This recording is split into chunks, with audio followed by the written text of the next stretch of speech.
Assalamu alaikum, YouTube көрүүчүлөр, достор. Бүгүн сатууга таза кыргыз жылкыны сатууга чыгат, достор. Жашы кунам болуптур, 2 жашар болуптур.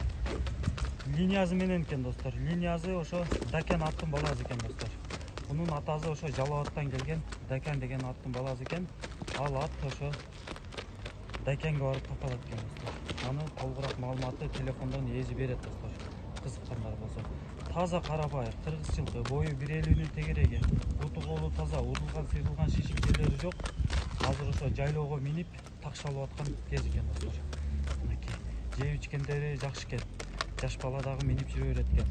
Кимде ким баласына энчиге ат издеген болсо, жакшы аттын урugунан сурагандар болсо, мынакей байланыша бересиңер. Көргүлө, достор. Тай аксыда доставкалары бар. Коңшу мамлекеттерге чыгарып берүү жолдору да каралган. Кыргызстан ичи жеткирип берүү жолдору бар. Эки жака чүдөп кой чыгат багату. Жүгүргөндөрү да туту колу да жеңил экен. Бияка бир чабып кой, секин. Этият бол. Кайрый бер. Жүгүргөндөрү көрөсүз. Машалла. Оозда элбей экен. Кырмыздар дагы жайын экен. Жанар. Ой.